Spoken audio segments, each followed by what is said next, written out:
যিহুদিয়াৰ মৰুপ্ৰান্তত আজিও যেন প্ৰতিপল প্ৰতিধ্বনিত হৈছে জোহন বাপ্তাইজকৰ উচ্চ কণ্ঠস্বৰ।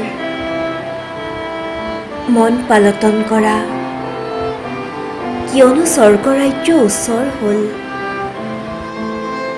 তোমালোকে প্ৰভুৰ পথ প্ৰস্তুত কৰা, তেওঁৰ বাট পোন কৰা। জৰ্দন নদী আজিও অবিৰতভাৱে বৈ আছে, হাজাৰ লোকৰ মন পালটনৰ নীৰৱ সাক্ষী হৈ। জবুলুন দেশ, নপ্তালি দেশ, সাগৰৰ তীৰত, জৰ্দনৰ সিপাৰত, অন্ধকাৰত বাস কৰা অনা ইহুদীসকলে দেখা পোৱা সেই মহাজ্যোতি যে আজিও দেখা নাই মোৰ দেশৰ সহোদৰে।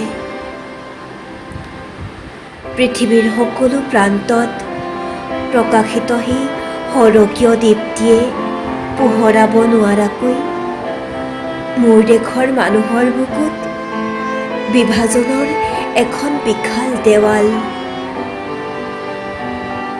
বাধাৰ প্ৰাচীৰ ভাঙি ওলাই আহিছোঁ আজি,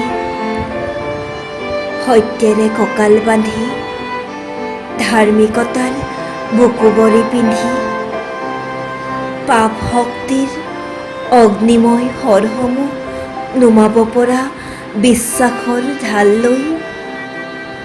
পৰিত্ৰাণ, শিৰস্ত্ৰাণ আৰু আত্মাৰ তৰোৱাল ৰূপ ঈশ্বৰৰ নিশ্বাসিত বাক্য হৃদয়ত খোদিত কৰি, প্ৰাৰ্থনাক অস্ত্ৰৰূপে লৈ আমৰণ কৰি যাম ঘোষণা শান্তিৰ শুভ বাৰ্তা।